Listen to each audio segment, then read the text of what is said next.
Hello students and my dear friends, I am Dr. Shalini Shukla and today is 17th of November 2021, Wednesday. Inspiration of the day is He who serves the most reaps the most. In today's discussion, we are going to cover these articles. So let us start with article number 1 given on page number 1. Crypto exchanges may be classified as e-commerce platform. If you remember the yesterday's discussion, we have discussed about the draft bill on cryptocurrency and digital currency that is under consideration by parliamentary committee. But in yesterday news, it was discussed that panel expert members were actually considering to make digital currency or cryptocurrency a regulated one, not the banned one. In today's news, it has been covered that government is looking to classify cryptocurrency or digital currency exchanges as a e-commerce platform. And as per this particular proposal, 1% GST will be collected at source on them under GST regime. So, yesterday we have discussed that authorities, experts, strategists, government actually looking to regulate the cryptocurrency. Now, in today's news, we are discussing about the cryptocurrency or digital currency exchanges where this exchange take place. So, authorities or experts are actually, even government is also opining that it is important to make crypto exchanges as a e-commerce platform where 1% GST will be levied, and the planned move is aimed at monitoring virtual currency transaction. If any sort of tax is payable or levied on it, definitely the monitoring will become easy. And in case of virtual currency, monitoring and regulation is one of the very important consideration. Being relied on blockchain technology, it is actually easy to monitor, but yes, cryptocurrency is not related to any legal authority. On the other hand, it is also challenging to track the uses and the generation of cryptocurrency, and that is why this 1% GST is being imposed on these exchanges. If you remember, we have discussed about the security transaction tax, उसमें भी हमने discuss यही किया था कि security transaction tax जो है वो बहुत नॉमिनल टैक्स है. It is not a significant one, but yes it is being levied on security transaction. Why? So that security transaction can be tracked. इसीलिए गवर्नमेंट 1% का जीएसटी क्रिप्टो करेंसी पर लगाना चाह रही है, जिससे कि क्रिप्टो करेंसी और किसी भी तरह की वर्चुअल करेंसी की जो मॉनिटरिंग है, जो उसके ट्रांजैक्शन है, उनको ईजिली ट्रैक किया जा सके, easily monitor किया जा सके. If government goes with the proposal to regulate the currency instead of banning it. And as per the recent proposal, as per the current proposal, it is being discussed that cryptocurrency exchanges have been proposed to be classified into three categories: those that act as facilitator, brokerage that allow buying and selling, and trading platform that provide an interface for trading. So facilitator, brokerage, and platform. So basically, government is considering, student minded here, all these are the consideration for this bill, particular bill that is now going to be discussed in winter session of the parliament. It is still not being approved or passed by parliament. So crypto exchanges have been proposed to be classified into three categories. And definitely these may have to register under GST and collect the TCS from those buying and selling cryptocurrency through their platforms. And even one of the very important or interesting consideration into this proposal, into this draft, is the retrospective taxation. What is retrospective taxation? The sale, purchase, and mining exchanges of these cryptocurrencies are likely to be taxed from financial year 2017.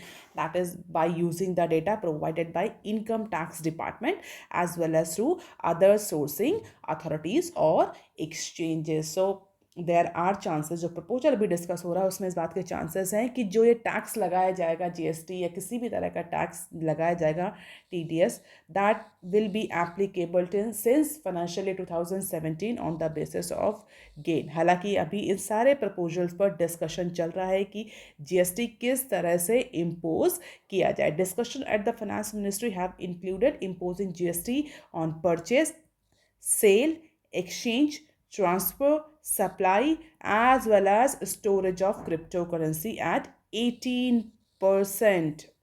And that would be collected from investors. So from investors से 18% की GST का proposal चल रहा है, और जो platforms है, जो एक्सचेंजेस है, जो प्लेटफॉर्म, जैसे प्लेटफॉर्म जिस एक्सचेंज को फैसिलिटेट करेंगे, ब्रोकरेज की तरह काम करेंगे, उन पर 1% का जीएसटी इम्पोज करने का डिस्कशन चल रहा है। डेफिनेटली जो इन्वेस्टर्स एक्सचेंजेस पर 1% का टैक्स पे कर देंगे, तो वो 1% का टैक्स यहाँ जो टोटल इनकम जनरेट हो रही है उसके टैक्स से ऑफसेट हो जाएगा। So all these are the consideration और the proposal. Let us see how government will move with these draft. So these are the few key points of the draft that you can go through it. So, tax collected at source by crypto platforms can be set off against investors' tax liability, as I discussed. Cross border trade may be treated as export and import of services in case of digital currency, in case of cryptocurrency. Apart from it, use of blockchain technology may be treated as export, and tax can be brought down gradually.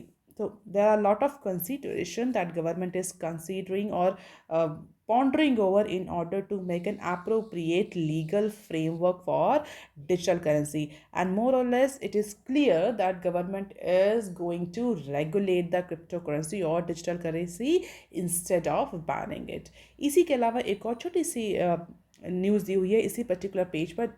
when RBI wants listen that's on cryptocurrency। तो RBI का क्या move है cryptocurrency पर? There should be more debate and discussion about the cryptocurrency। अभी तक जो हम discuss कर रहे थे that was the side of government, but what actually RBI want, because currency or money, all these are the domain of RBI. So as per Mr. Das, there should be more debate and discussion on cryptocurrency or digital currency when the central bank strike a cautionary note on something. In this case, cryptocurrency, it should be taken seriously as per Mr.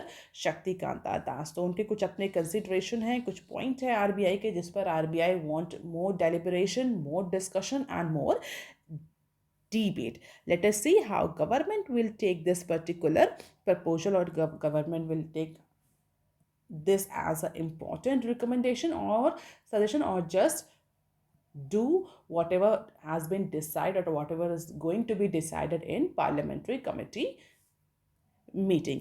इसके अलावा there is another bank related news that is given on a very same page, so I try to combine it all. What is the news? Bank strategies biz model under RBI lens। so recently SBI की banking और economic conclave चल रहा है, उसमें हमारे जो governor साहब हैं वो प्रेजेंट हैं। As per him, Reserve Bank of India has started taking a close look at a business model of the bank and their strategy. Why? Because recently it came into news that banks are serving more to their investors rather than their depositor, and as per the RBI, the banks has a primary responsibility towards their depositor, not towards their investor, and that is why he made it very clear that किसी भी bank की जो strategy है, जो उसके business model हैं, वो पूरा पूरा आरबीआई के लेंस में है, आरबीआई के रडार में है। आरबीआई हर रेगुलेटेड बैंक की जो स्ट्रैटेजी है, जो बिजनेस मॉडल है, उसको क्लियरली फॉलो कर रही है।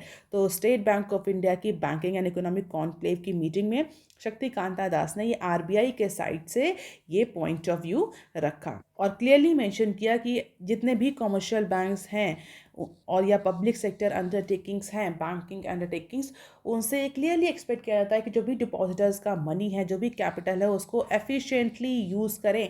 डिपॉजिटर्स का जो इंटरेस्ट है वो प्राइम है, और जो इन्वेस्टर्स हैं उनका इंटरेस्ट सेकेंडरी है। Business priority need to be complemented with the responsible and ethical governance as per our RBI governor. Now let us look into the article number 2.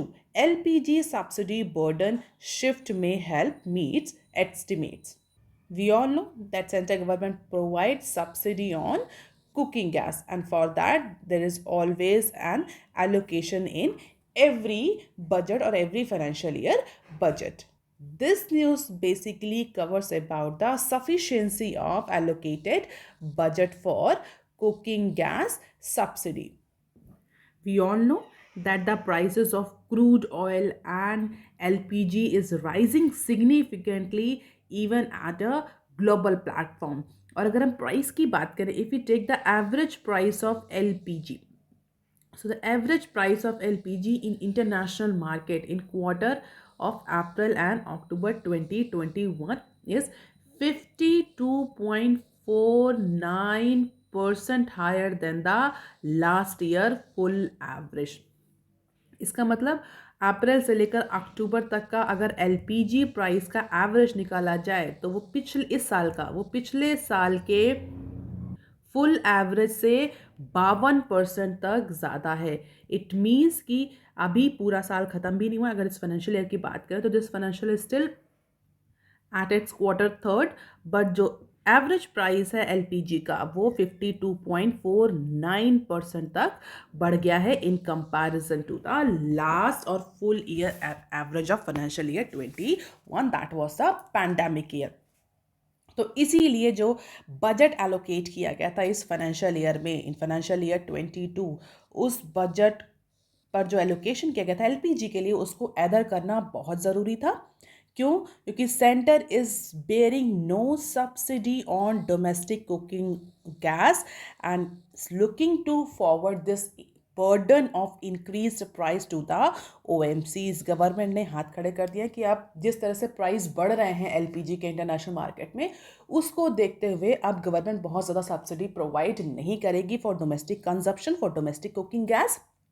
And that is why this increased price burden has been passed to OMCs. OMCs means public sector oil marketing companies.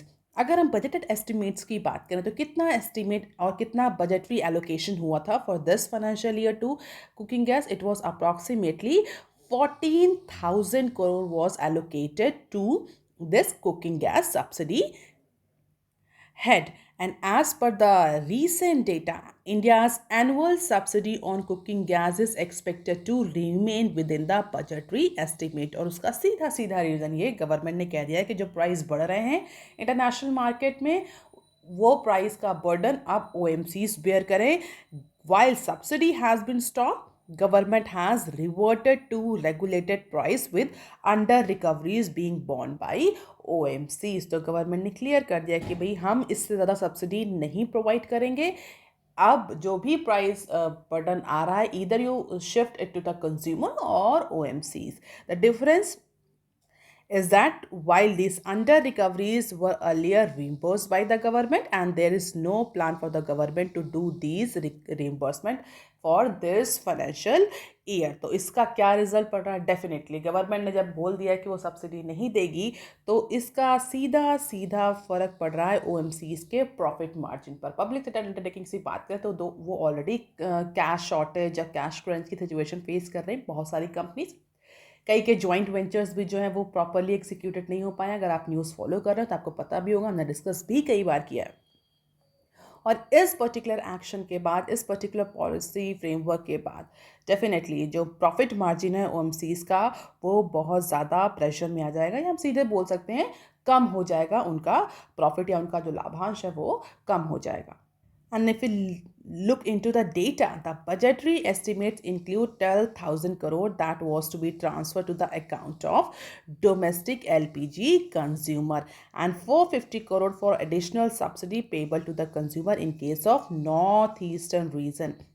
and approximately 1,000 crore as a feedstock subsidy to Assam gas cracker complex and 64 crore as a project management expenditure. जितना allocation हुआ है उसका ये खर्चा हर बार होता है, इसमें कहीं भी OMCs को reimburse करने का प्लान जो है, जो allocation है, वो नहीं किया गया है. That is definitely going to impact the margin of OMCs, more specifically public sector undertakings. And this is the government out to go on LPG subsidy allocation in terms of rupee crore from financial year 20 to 22. और हम clearly देख सकते हैं कि 20 में भी ज़्यादा था, 21 में भी ज़्यादा था, and in 22 it has been decrease in comparison to the previous year.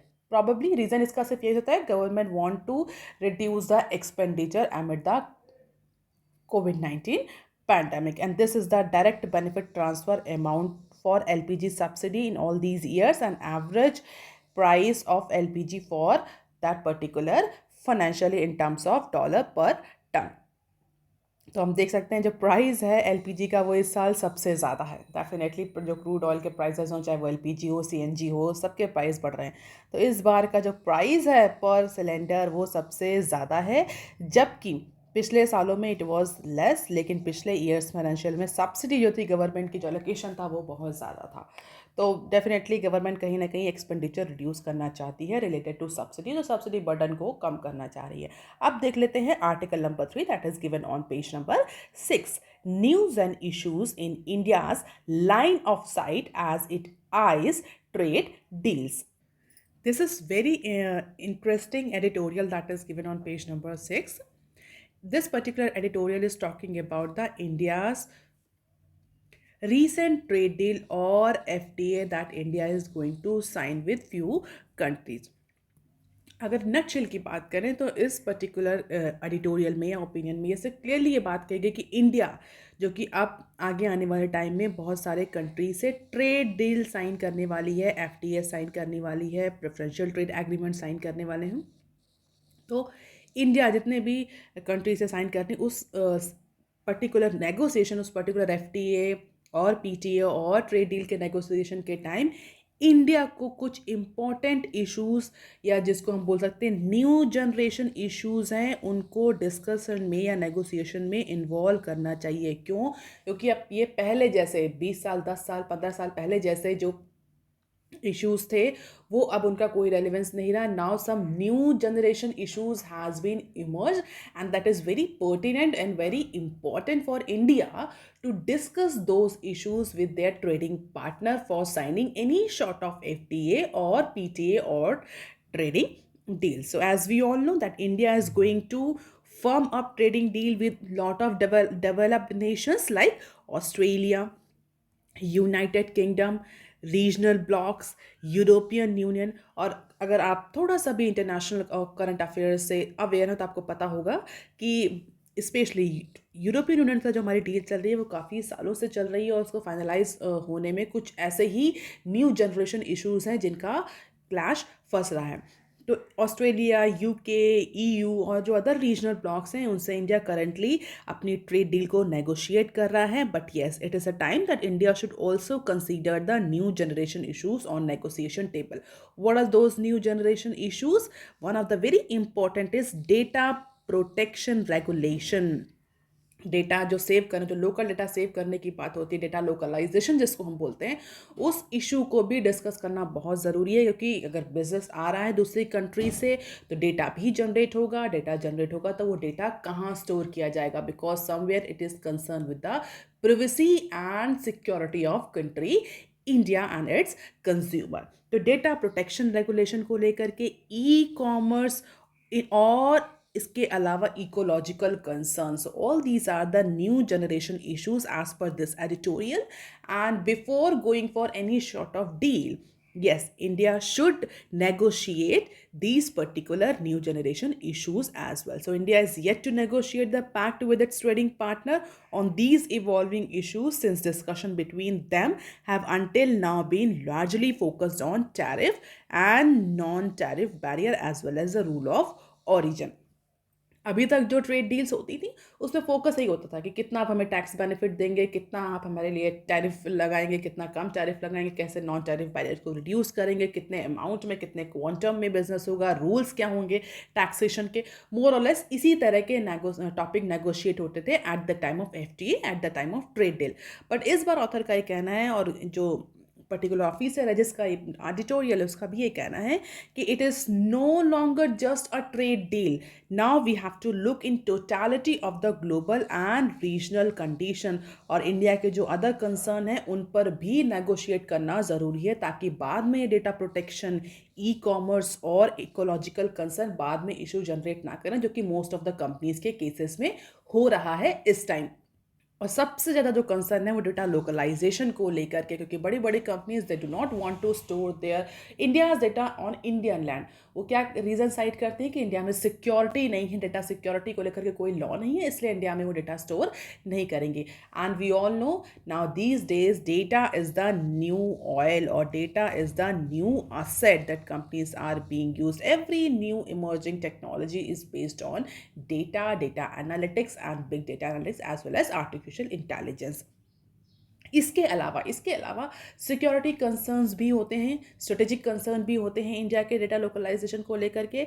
इसीलिए ऑथर का एक क्लियरली कहना है कि today's international trade need to be look inclusive on many issues apart from investment. What are those issues? Clean energy, digitalization, movement of people, intellectual property, technology. So before going for finalization of these deal, this is where India faced the challenge in negotiating free trade agreement, क्योंकि more or less India इन पर बहुत ज़्यादा concern अभी तक नहीं देता था।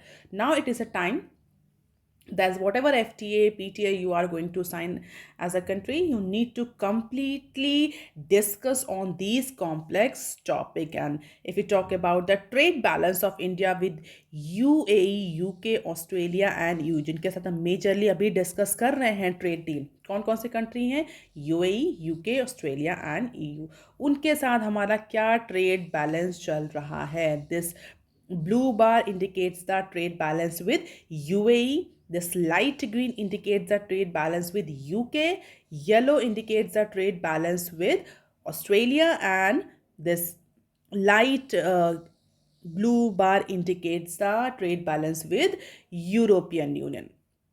And definitely we can easily see in most of the cases India is on negative side of trade balance. It means हमारा जो import है वो ज़्यादा है, export कम है in comparison to the other countries. हालांकि अगर आप देखें सिचुएशन 2020 के बाद 21 और 22 से थोड़ा थोड़ा ट्रेड बैलेंस जो है वो पॉजिटिव होना शुरू हुआ है इन फेवर ऑफ इंडिया, जैसे कि चाहे वो यूएई हो और चाहे वो यूके हो। हालांकि अगर प्री पैंडेमिक से कंपेयर करें, if you compare this particular year data with pre pandemic, तो कहीं ना कहीं इंडिया का जो ट्रेड बैलेंस है वो ज़्यादा डेफिसिट हुआ है या निगेटिव हुआ है in comparison to the pre pandemic year.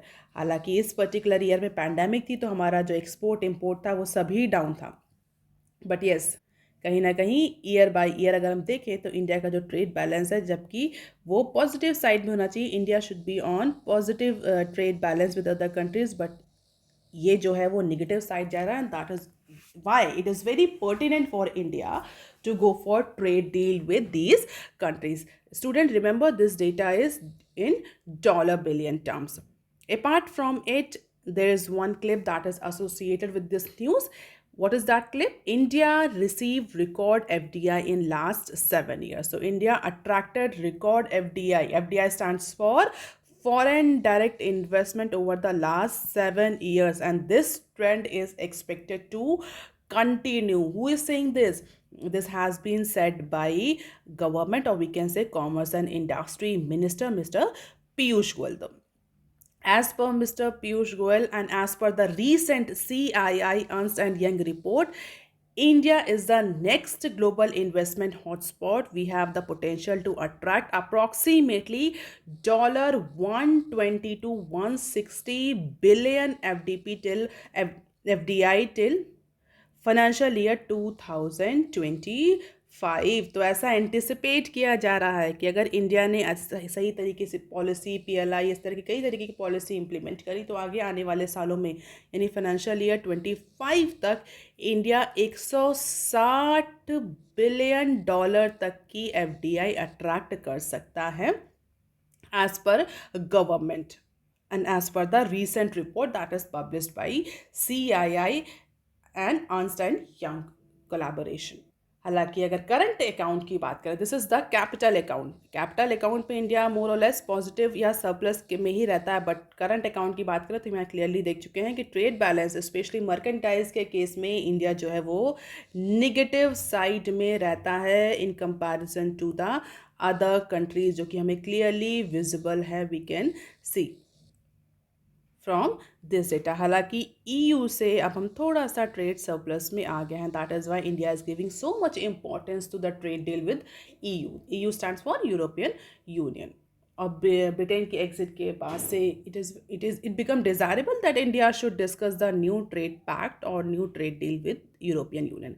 अब देख लेते हैं नेक्स्ट क्लिप।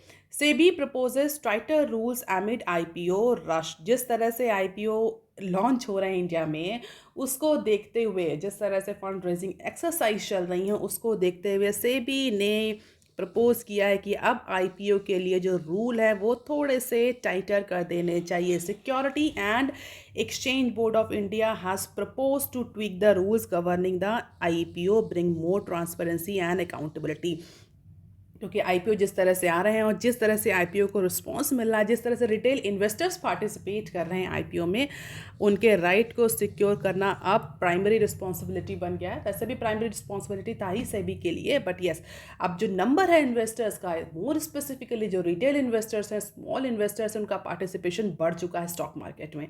उसको देखते हुए SEBI is very much concern about the transparency and accountability of the companies, and the market regulator has sought a cap on amount companies, mainly startups, जो कि इस समय अधाधुंध फॉर्म में जा रहे हैं आईपीओ के लिए।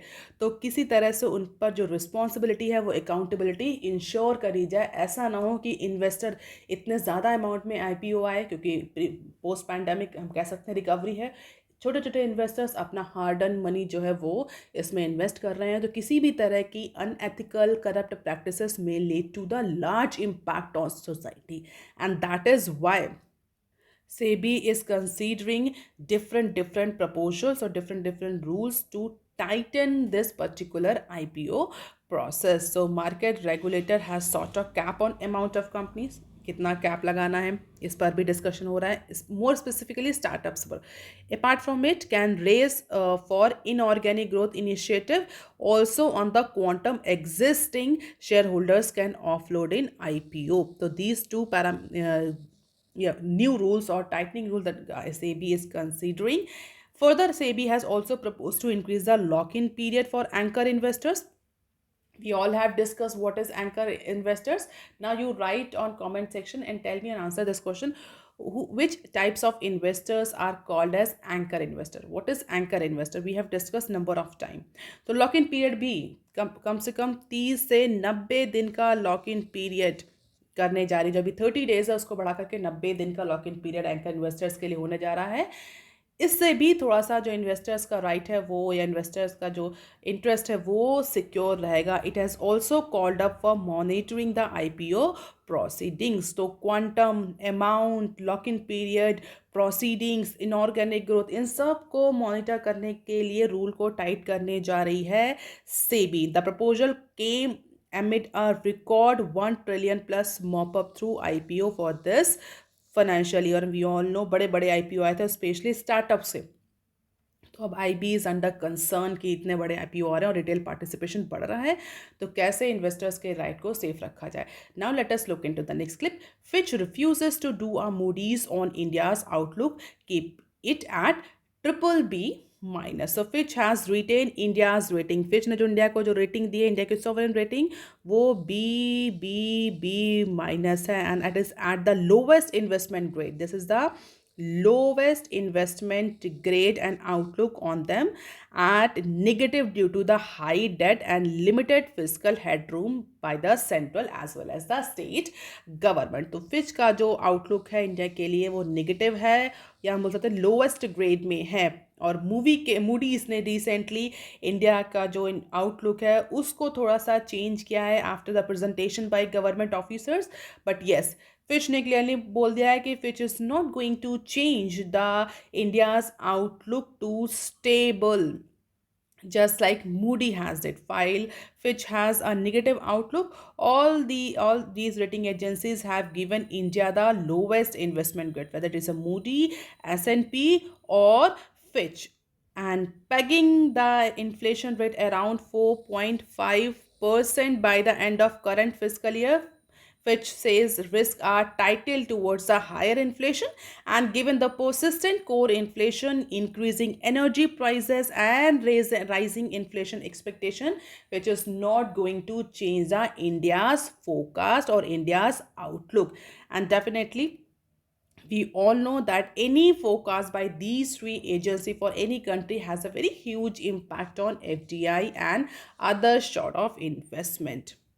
तो मूडी का क्या आउटलुक है? मूडी ने दिया है इंडिया को Baa3 और S&P BBB-, और उसी तरह का हमारा फिच का भी आउटलुक है BB-, and that these two categories are the lowest investment category. हालांकि मूडीज़ ने थोड़ा सा रिवाइज किया है, इंडिया के कुछ ऑफिसर्स ने प्रेजेंटेशन दिया था, उसके बाद से Moody has revised the India's outlook, but दोनों agency, other agency Fitch and S&P ने कह दिया they are not willing to do this, they are not going to change this forecast as of now.